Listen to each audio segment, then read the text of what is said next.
আসসালামু আলাইকুম। এটিএন বাংলা সংবাদে সবাইকে স্বাগত জানাচ্ছি ফিরোজ তোহার। এবারে বিস্তারিত। স্বৈরাচার হটানোর যুদ্ধ শেষ হলেও দেশ বিনির্মাণে ঐক্যের যে যুদ্ধ তা এখনও সফল হয়নি বলে মন্তব্য করেছেন বিএনপি মহাসচিব মির্জা ফখরুল ইসলাম আলমগীর। দিনাজপুরে এক অনুষ্ঠানে তিনি বলেন, ফ্যাসিবাদের পতনের পর নতুন যে সম্ভাবনা তৈরি হয়েছে, রাজনৈতিক সংকীর্ণতার কারণে তা বাস্তবায়নে বাধা তৈরি হচ্ছে।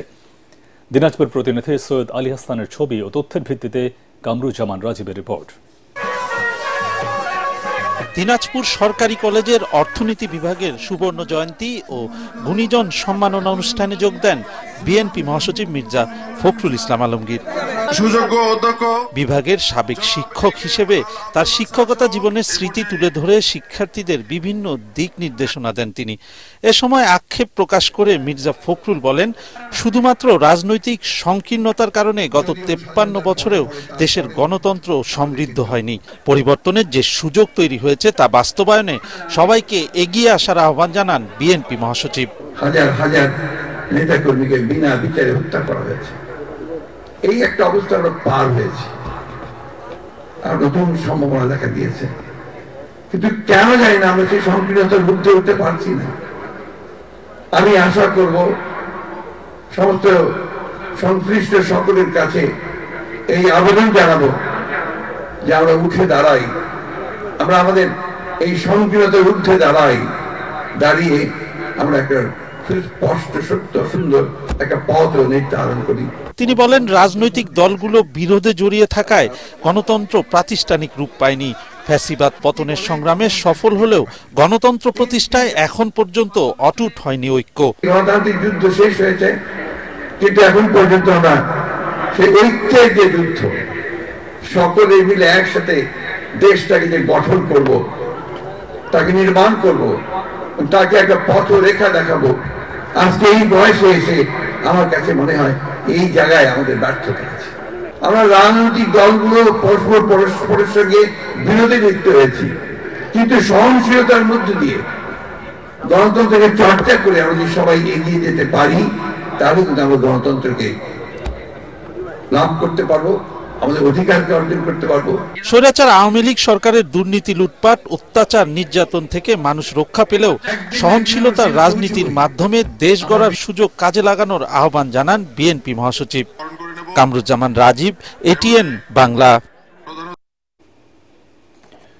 বাংলাদেশের নির্বাচনে আওয়ামী লীগের আর ফিরে আসার সুযোগ নেই বলে মন্তব্য করেছেন জামায়াতে ইসলামের আমির ডাক্তার শফিকুর রহমান। তিনি বলেন, যারা এদেশের মানুষকে ভালোবাসে না, সম্মান করে না, তাদের কপালে আর নির্বাচন নাই। দুপুরে নাটোর নবাব সিরাজউদ্দৌলা সরকারি কলেজ মাঠে জেলা জামায়াতে আয়োজিত কর্মী সভায় এসব কথা বলেন তিনি। জামায়াতের আমির আরও বলেন, পতিত আওয়ামী লীগ 3টি নির্বাচন করেছে জুলুম করে। যারা নির্বাচনে বিশ্বাস করে না, তাদের আবার কিসের নির্বাচন? এ সময় অন্তর্বর্তী সরকারের উদ্দেশ্যে তিনি বলেন, অতি জরুরি সংস্কার শেষ করে নির্বাচন দিয়ে নিজ জায়গায় ফিরে যান।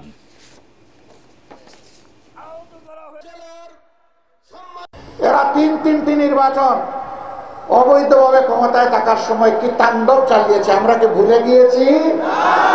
যারা নির্বাচনে বিশ্বাস করে না, তাদের আবার কিসের নির্বাচন?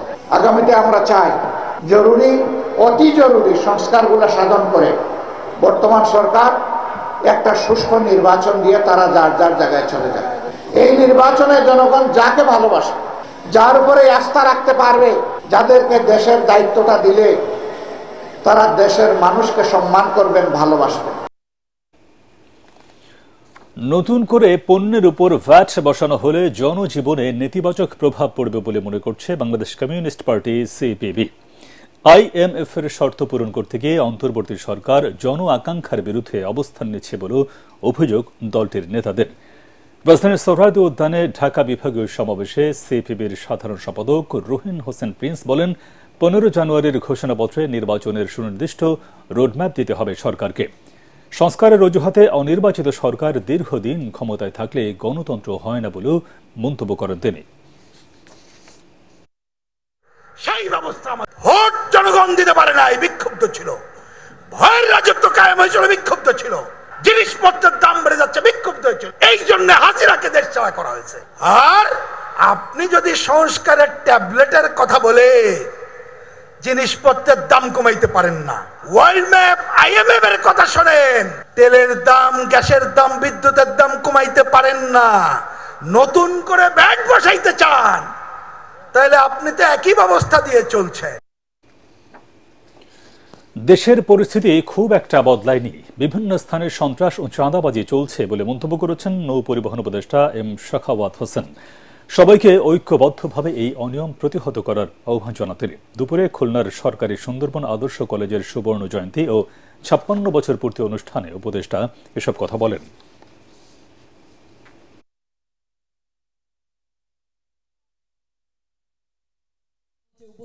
এখনো চাঁদা, সন্ত্রাসবাদ, সন্ত্রাসী, চাঁদাবাজি এগুলো হচ্ছে। আমি অনুরোধ করবো যারা নেতৃস্থানীয় আছেন, আপনারা সমাজে যারা আছেন, তারা প্রতিহত করেন চাঁদাবাজি, কারণ অনেক হয়ে গেছে। এই কারণে দেশের আজকে এই অবস্থা হচ্ছে। এই কারণে আপনি চিন্তা করেন, আপনার কল্পনা করতে পারবেন না যেটা লিটন এবং ওনারা যেটা বের করছেন, আপনি চিন্তা করতে পারবেন না। আয়নাঘর শুধু ক্যান্টনমেন্টে ছিল না, আয়নাঘর ইউনিভার্সিটিতে ছিল, আয়নাঘর হোটেলে ছিল, আয়নাঘর পার্সোনাল বাড়িতে ছিল। সব ছাত্র সংগঠনের সাথে বসে খুব দ্রুতই ঢাকা বিশ্ববিদ্যালয়ের কেন্দ্রীয় ছাত্র সংসদ ডাকসু নির্বাচনের রোডম্যাপ ঘোষণা করা হবে বলে জানিয়েছেন বিশ্ববিদ্যালয়ের উপাচার্য অধ্যাপক নিয়াজ আহমেদ খান। এর আগে বৃহস্পতিবার মধ্যরাতে ডাকসু নির্বাচনের রোডম্যাপ দিতে ৭২ ঘণ্টার আলটিমেটাম দেয় বৈষম্য বিরোধী ছাত্র আন্দোলন। মনির হোসেন তপুর রিপোর্ট। ঢাকা বিশ্ববিদ্যালয়ের সিন্ডিকেট সভায় ডাকসু নিয়ে কোনো সিদ্ধান্ত নেওয়া হয়নি। বিশ্ববিদ্যালয়ের উপাচার্য অধ্যাপক নিয়াজ আহমেদ খান ও প্রক্টর সাইফুদ্দিন আহমেদ খানের সঙ্গে এ বিষয়ে বাকবিতণ্ডায় জড়ায় শিক্ষার্থীরা। পরে মধ্যরাতে ক্যাম্পাসে বিক্ষোভ মিছিল করে তারা।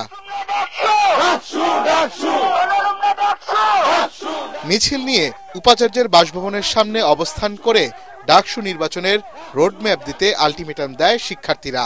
আমরা বলতে চাই, অতি দ্রুত সময়ের মধ্যে ভাইস চ্যান্সেলর স্যারকে মেরুদণ্ড সোজা রেখে তাকে রোডম্যাপ ঘোষণা করতে হবে এবং তার সময়সীমা ৭২ ঘন্টা মাত্র। ৭২ ঘন্টার মধ্যে যদি রোডম্যাপ ঘোষণা করা না হয়, তাহলে কঠোর থেকে কঠোরতর আন্দোলনে আমরা যাব। ঢাকা বিশ্ববিদ্যালয়ের উপাচার্য সাংবাদিকদের এক প্রশ্নের জবাবে বলেন, ডাকসু নির্বাচন নিয়ে ইতিবাচক বিশ্ববিদ্যালয় প্রশাসন, সবার সাথে আলোচনা করে এই বিষয়ে সিদ্ধান্ত নেওয়া হবে। এটা আমাদের আলাদা করে কথা বলার বিষয়, সাংবাদিকদের সামনে আলাদা করে কথা বলবো। একটু সংক্ষেপে শুধু একদুই বলছি যে ডাকসু নির্বাচনের ব্যাপারে আমরা অত্যন্ত আন্তরিক। তবে আমরা চাই যে সবার মধ্যে মোটামুটি একদম ঐক্যমত না হোক, কিন্তু একটু ব্রড বেসড, যাতে একরকম সমঝোতা হয়, একটা চুক্তির মতো হয়।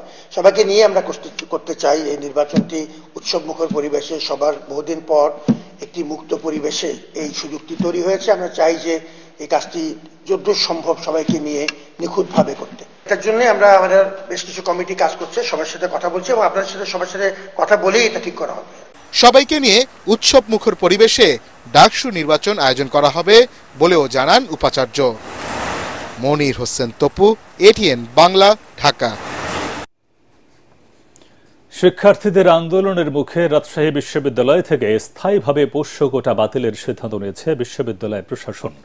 উপাচার্য অধ্যাপক সালেহ হাসান নকিব আন্দোলনরত শিক্ষার্থীদের সঙ্গে আলোচনায় বসে এই সিদ্ধান্ত নেন। এর আগে সব ধরনের পোষ্য কোটা বাতিল সহ ৩ দফা দাবিতে সকাল ১০টা থেকে প্রশাসনিক ভবনে তালা ঝুলিয়ে আন্দোলন শুরু করেন শিক্ষার্থীরা। এতে প্রশাসন ভবনে অবরুদ্ধ হয়ে পড়েন বিশ্ববিদ্যালয়ের ২ উপ উপাচার্য ও কর্মকর্তা কর্মচারীরা সহ ২ শতাধিক মানুষ। এতে ভোগান্তিতে পড়েন শিক্ষক, শিক্ষার্থী সহ অনেকেই। উদ্ভূত পরিস্থিতিতে রাতে আন্দোলনরত শিক্ষার্থীদের সঙ্গে আলোচনায় বসে বিশ্ববিদ্যালয় প্রশাসন। সেখানে পোষ্য কোটা বাতিলের সিদ্ধান্তের কথা জানান উপাচার্য অধ্যাপক সালেহ হাসান নকিব।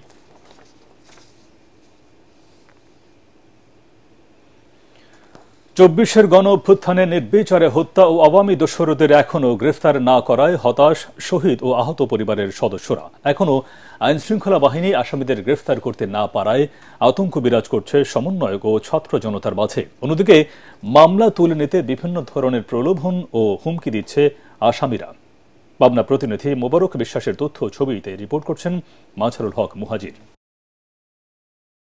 জুলাই অভ্যুত্থানের প্রভাব ছিল রাজধানী ঢাকা সহ সারা দেশে। 5 আগস্ট ক্ষমতাচ্যুত প্রধানমন্ত্রী শেখ হাসিনা পালিয়ে গেলেও সেই দিন পর্যন্ত হত্যাযজ্ঞে মেতেছিল বিগত ফ্যাসিস্ট সরকারের দোসররা। শুধু আবু সাইদ কিংবা মুগ্ধ নয়, জেলায় জেলায় ছড়িয়ে যায় এই লাশের মিছিল। এমনই একজন পাবনার মেধাবী শিক্ষার্থী জাহেদুল ইসলাম। স্বৈরাচারের দোসরদের গুলিতে গেল 4 আগস্ট শহীদ হয় সে। প্রিয় সন্তান, প্রিয় ভাইকে হারিয়ে তাই তো বাকরুদ্ধ তার পরিবার। কখনো ভাবতে পারি না আমাদের মাঝ থেকে জাহিদ চলে যাবে। আন্দোলনের প্রত্যেকটি দিন আমরা একসাথে থাকতাম। মাস গত হয়ে যাওয়ার পথে এ পর্যন্ত আসামিরা যখন ধরা পড়তেছে না, তখন আমি বিচার, আমার ছেলে হত্যার বিচার নিয়ে আমি খুব অনিশ্চিতের বা হতাশা প্রকাশ করছি। যদি তারা আমাদের ভাইয়ের হত্যাকারীদের যদি সঠিকভাবে বিচার না করে, আমরা আমাদের পরিবার কোনোদিনও এই জাতিকে মাফ করে দেব না। এদিকে ফ্যাসিস্টের দোসরদের ভয়ে মামলা না করার সিদ্ধান্ত নিয়েছে পাবনার আরেক শহীদ মাহবুব হোসেন নিলয়ের পরিবার। আমি ওর নামে কেস করে আমার থানায় ঘোরা লাগবে, কোর্টে আর উকিল দেওয়া লাগবে, আরো একটা আতঙ্কের মধ্যে থাকবে। আমি আতঙ্ক থাকতে চাচ্ছি না। সরাসরি হত্যাকাণ্ডে জড়িতরা এখনো পাবনাতেই অবস্থান করছে বলে দাবি বৈষম্য বিরোধী ছাত্র জনতার। প্রকাশ্যে তারা ঘোরাফেরা করলেও আসামিদের ধরা হচ্ছে না বলেও অভিযোগ তাদের। পাবনা 5-এর এমপি প্রিন্স সহ এবং আওয়ামী লীগের অনেক দোসর আমাদের নিরস্ত্র ছাত্রের উপর হত্যাযজ্ঞ চালায়। আমরা যারা সম্মুখ সারির যোদ্ধা ছিলাম তারা সবচেয়ে বেশি অনিরাপদ। 5 আগস্টের পর পাবনা জেলায় দায়ের হওয়া 7 মামলায় 230 জনকে আটকের দাবি পুলিশের। অভিযোগ পেলে ভুক্তভোগী পরিবারদের সার্বিক নিরাপত্তা নিশ্চিতের কথা জানান জেলা প্রশাসক। এই ঘটনার সাথে জড়িত প্রত্যেককে আইনের আওতায় নিয়ে আসা এবং সেই উপলক্ষে আমরা বিশেষ অভিযান পরিচালনা করছি। তবে আমরা সবসময় যেহেতু খোঁজ রাখছি তাদের, এই ধরনের কোনো বিষয় আসলে আমরা সর্বোচ্চ গুরুত্ব দিব। গণ অভ্যুত্থানে সাধারণ মানুষের উপর যারা নির্বিচারে গুলি চালিয়েছে তাদের দ্রুত বিচারের আওতায় আনার দাবি পাবনা সহ সারা দেশের ছাত্র জনতার। মাজহারুল হক মুহাজির, এটিএন বাংলা।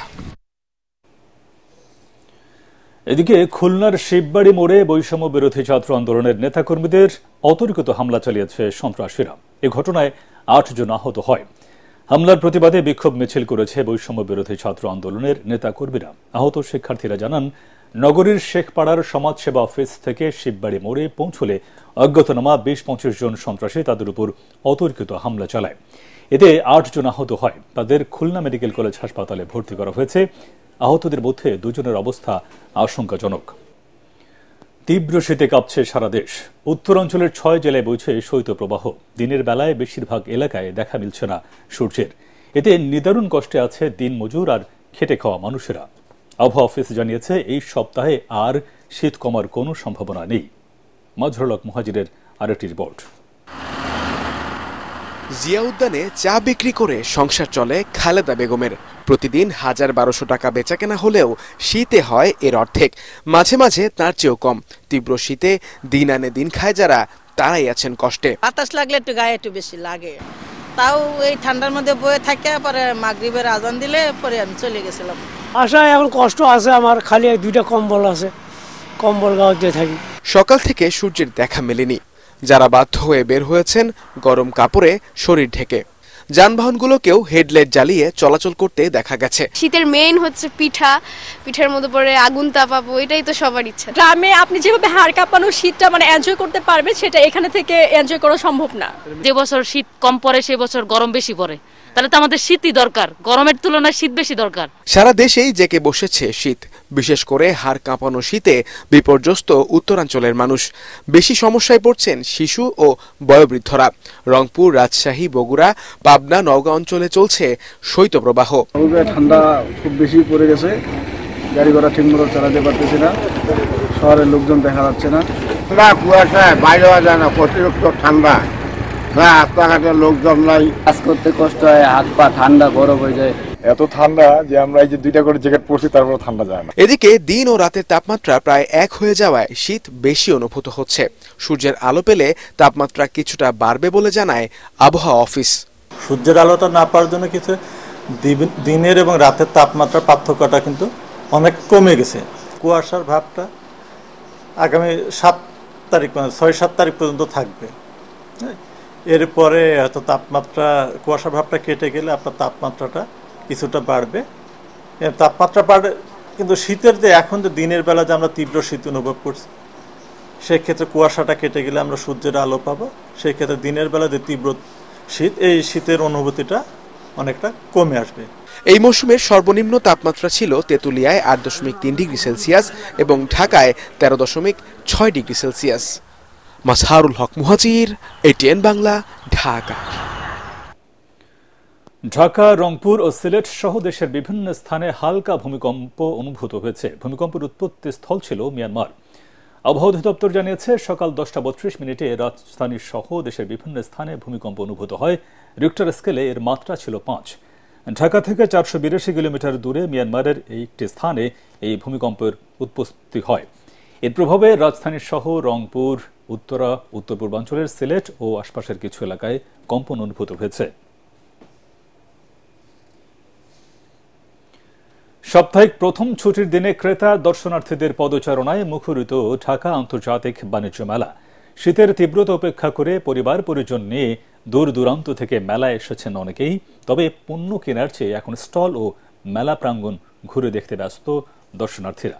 মেলার মাঝামাঝি সময় বেচাকেনা বাড়ার আশা বিক্রেতাদের। দেশি বিদেশি বিভিন্ন প্রতিষ্ঠানের পণ্যে রয়েছে আকর্ষণীয় ছাড়। স্থানুলগণের স্বজনকে সাথে নিয়ে বাণিজ্য মেলা ঘুরে আরও জানাচ্ছেন মুশফিকুর রহমান।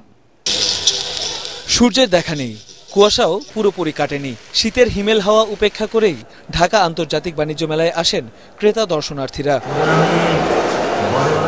বাণিজ্য মেলার প্রথম শুক্রবার সকালে শীতের তীব্রতা দর্শনার্থীদের সমাগমে প্রভাব ফেলে। তবে বেলা বাড়ার সাথে সাথে বাড়তে থাকে দর্শনার্থীর সংখ্যা।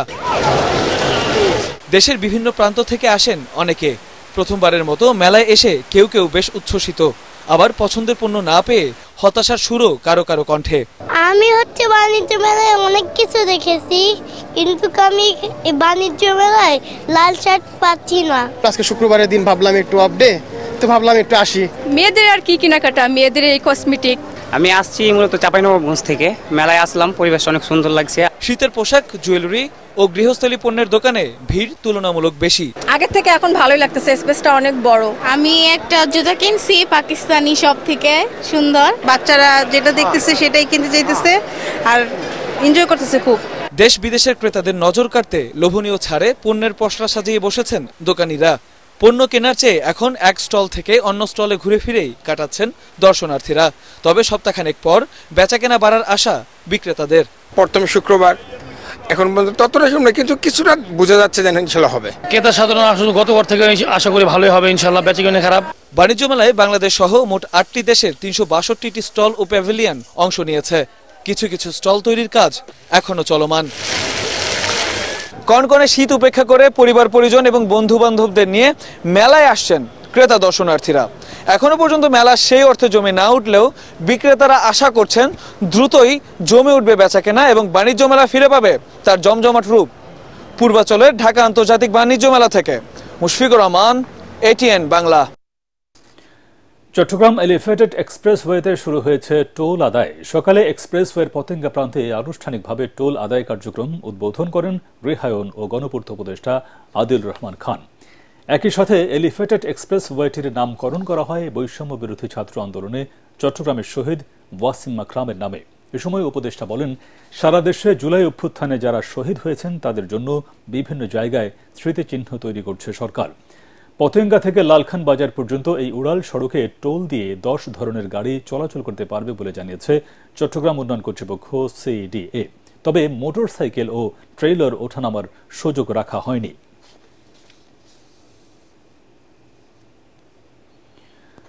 আদ্দিন ফাউন্ডেশন আয়োজিত ও আকিজ শিল্পগোষ্ঠীর সৌজন্যে যশোরে চলছে 3 দিনব্যাপী তাফসিরুল কোরআন মাহফিল। দ্বিতীয় দিনে বক্তব্য রাখেন ইসলামী বক্তা মাওলানা রফিকুল ইসলাম মাদানী, মুফতি আমির হামজা ও আদ্দিন ফাউন্ডেশনের নির্বাহী পরিচালক ডাক্তার শেখ মহিউদ্দিন। আজ মাহফিলের শেষ দিন।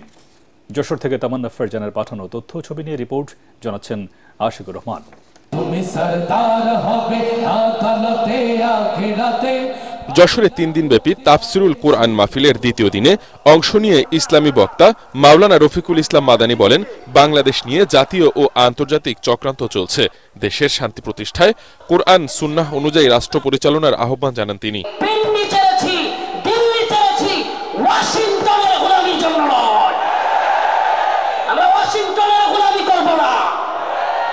আমরা সমস্ত জাতীয় আন্তর্জাতিক চক্রান্তকে মোকাবেলা করে আমরা স্বাধীন চেতা, আমরা মুসলমান, আমরা স্বাধীন ভূখণ্ডে স্বাধীনভাবে বসবাস করতে চাই। পরে মাহফিলে বক্তব্য রাখেন মুফতি আমির হামজা ও আদ্দিন ফাউন্ডেশনের নির্বাহী পরিচালক ডাক্তার শেখ মহিউদ্দিন। আগামীতে যেন শুধু ওই 14 দল বাদ দিয়ে আমরা যারা মাজলুম আছে এই মানুষগুলো যেন রাষ্ট্রের দায়িত্ব পায়, আর কোরআন আর হাদিস দিয়ে বাংলাদেশের 56,000 বর্গ মাইল চলে। যে সমস্ত আলেমরা জীবনকে বাজি রেখে আল্লাহর দ্বীনের জন্য সংগ্রাম করেছে, তাদের সাথে আমরা আছি তো ইনশাআল্লাহ। 3 দিন ব্যাপী তাফসিরুল কোরআন মাহফিলের শেষ দিনে বক্তব্য রাখবেন শায়েখ আহমদুল্লাহ এবং doctor Mizanur Rahman Azhari. Bureau report, ATN Bangla. Al Arafah Islami bank অর্থ সংবাদ।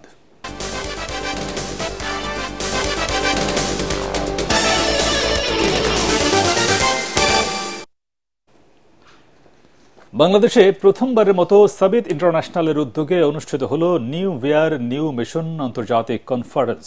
বঙ্গবন্ধু আন্তর্জাতিক সম্মেলন কেন্দ্রে অনুষ্ঠিত সম্মেলনে উপস্থিত ছিলেন মক্কা ক্লক টাওয়ারের প্রধান নির্বাহী ডক্টর সালেহ আল হাবিব।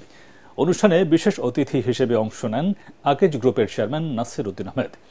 সম্মেলনে 10,000-এরও বেশি উদ্যোক্তা উপস্থিত ছিলেন। এর মধ্যে ছিলেন দেশের 2,000-এরও বেশি শীর্ষস্থানীয় ব্যবসায়ী ও পেশাজীবী। বাংলাদেশ থেকে যারা সৌদি আরবে ব্যবসা সম্প্রসারণের পরিকল্পনা করছেন তাদের জন্য এই সম্মেলনটি একটি অনন্য সুযোগ বলে মনে করছেন আয়োজকরা। সন্ধানী লাইফ ইন্স্যুরেন্স আন্তর্জাতিক সংবাদ।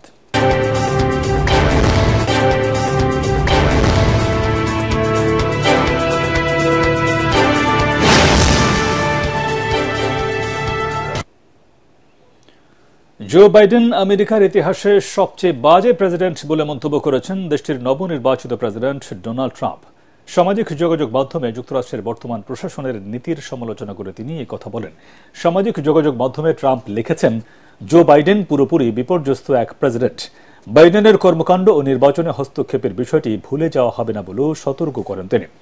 বাইডেনের সীমান্ত নীতির সমালোচনা করে ট্রাম্প বলেন, এতে নিরাপত্তা হুমকি বেড়েছে। বাইডেনের কারণে যুক্তরাষ্ট্র সারা বিশ্বে হাসির পাত্রে পরিণত হয়েছে বলেও মন্তব্য করেন নবনির্বাচিত এই প্রেসিডেন্ট। শ্রুতি সাংস্কৃতিক একাডেমি ও ধাবমান সাহিত্য একাডেমির যৌথ আয়োজনে নারায়ণগঞ্জে অনুষ্ঠিত হল দেশভাগ, নদীভাগ ও নারায়ণগঞ্জ বিষয়ে স্মারক বক্তৃতা। এতে মূল বক্তব্য উপস্থাপন করেন রিভাইর অ্যান্ড পিপলের মহাসচিব শেখ রোকন। এ সময় বক্তারা বলেন, বছরের পর বছর দেশের নদী দখল, দূষণ ও অবহেলার শিকার।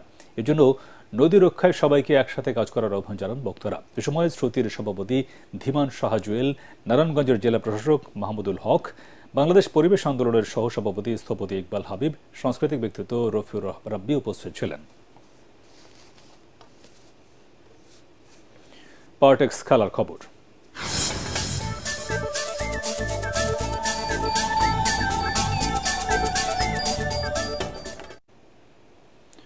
দুর্বার রাজশাহীকে 105 রানে হারিয়ে বিপিএল ক্রিকেটে প্রথম জয় পেয়েছে চিটাগং কিংস। মিরপুরে টস হেরে ব্যাটিংয়ে নেমে দলের 1 রানে ইমনের উইকেট হারায় চিটাগং। এরপর 120 রানের জুটি করেন গ্রাহাম ক্লার্ক এবং ওসমান খান।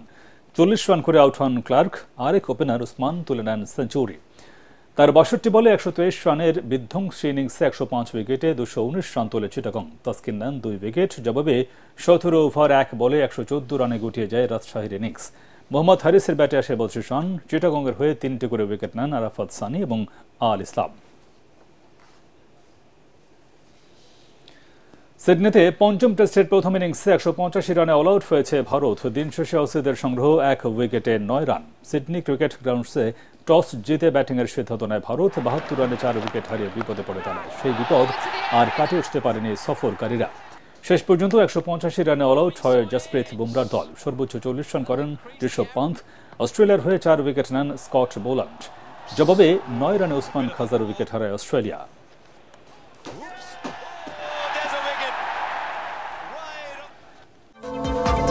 পরবর্তী সংবাদ দেখার আমন্ত্রণ জানিয়ে এখনকার মতো শেষ করছি। ATN বাংলার সংবাদ ইউটিউবে দেখতে ব্রাউজ করুন youtube/ATN বাংলা নিউজ। ধন্যবাদ সবাইকে।